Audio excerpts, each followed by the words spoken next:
Good afternoon. John chapter 5. After these things, there was a feast of the Jews, and Jesus went up to Jerusalem. Now there is in Jerusalem by the sheep gate a pool, which is called in Hebrew Bethesda, having 5 porticos. In these lay a multitude of those who were sick, blind, lame, and withered, waiting for the moving of the waters, for an angel of the Lord went down at certain seasons into the pool and stirred up the water. Whoever then first, after the stirring up of the water, stepped in was made well from whatever disease with which he was afflicted. A man was there who had been ill for 38 years.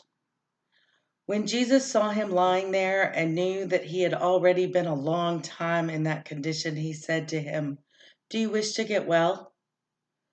The sick man answered him, "Sir, I have no man to put me in the pool when the water is stirred up.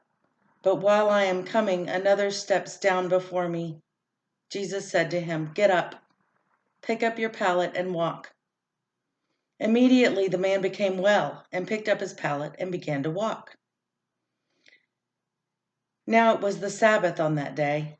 So the Jews were saying to the man who was cured, "It is the Sabbath, and it is not permissible for you to carry your pallet." But he answered them, "He who made me well was the one who said to me, 'Pick up your pallet and walk.'" They asked him, "Who is the man who said to you, 'Pick up your pallet and walk'?" But the man who was healed did not know who it was, for Jesus had slipped away while there was a crowd in that place. Afterwards, Jesus found him in the temple and said to him, "Behold, you have become well. Do not sin anymore, so that nothing worse happens to you." The man went away and told the Jews that it was Jesus who made him well. For this reason, the Jews were persecuting Jesus, because he was doing these things on the Sabbath. But he answered them, "My Father is working until now, and I myself am working." Verse 18. Jesus' equality with God is the subheading of this. For this reason, therefore, the Jews were seeking all the more to kill him, because he not only was breaking the Sabbath, but also was calling God his own Father, making himself equal with God. Therefore Jesus answered and was saying to them, "Truly, truly, I say to you, the Son can do nothing of himself, unless it is something he sees the Father doing. For whatever the Father does, these things the Son also does in like manner. For the Father loves the Son, and shows him all things that he himself is doing. And the Father will show him greater works than these, so that you will marvel.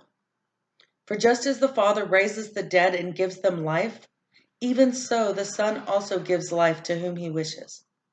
For not even the Father judges anyone, but he has given all judgment to the Son, so that all will honor the Son even as they honor the Father.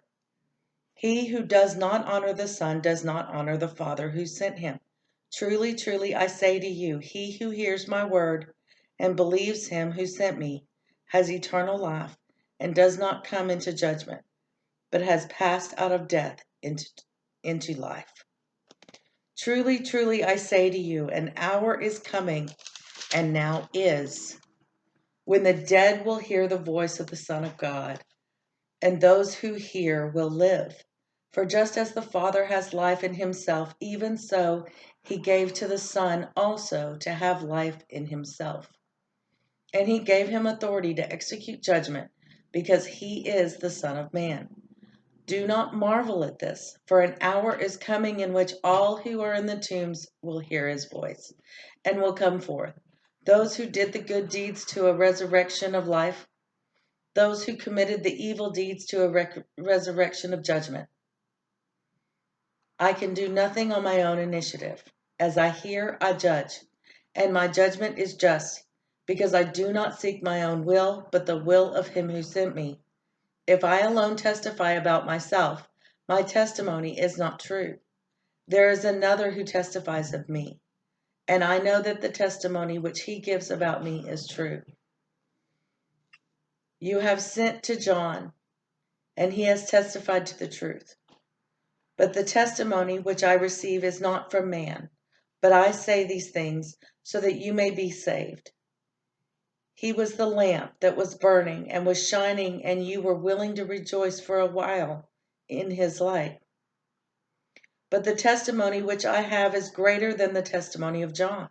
For the works which the Father has given me to accomplish, the very works that I do, testify about me, that the Father has sent me. Verse 37, and the Father who sent me, he has testified of me. You have neither heard his voice at any time, nor seen his form.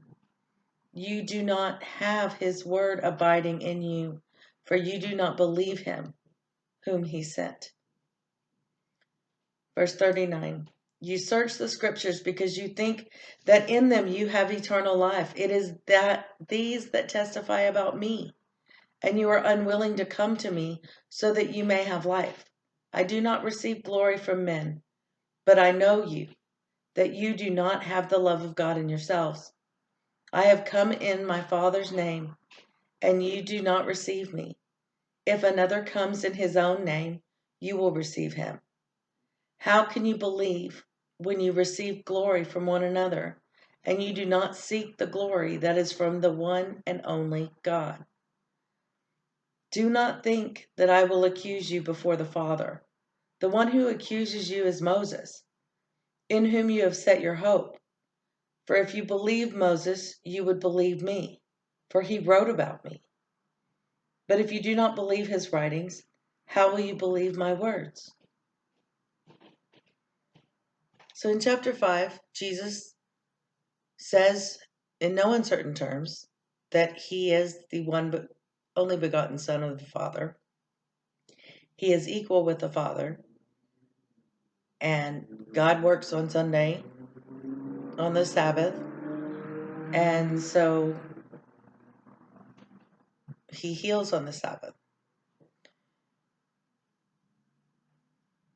I think the biggest thing is just that the witnesses don't want to believe.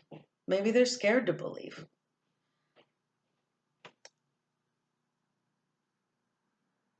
But he tells them in no uncertain terms, this is who I am. I don't testify of myself. My works testify of me.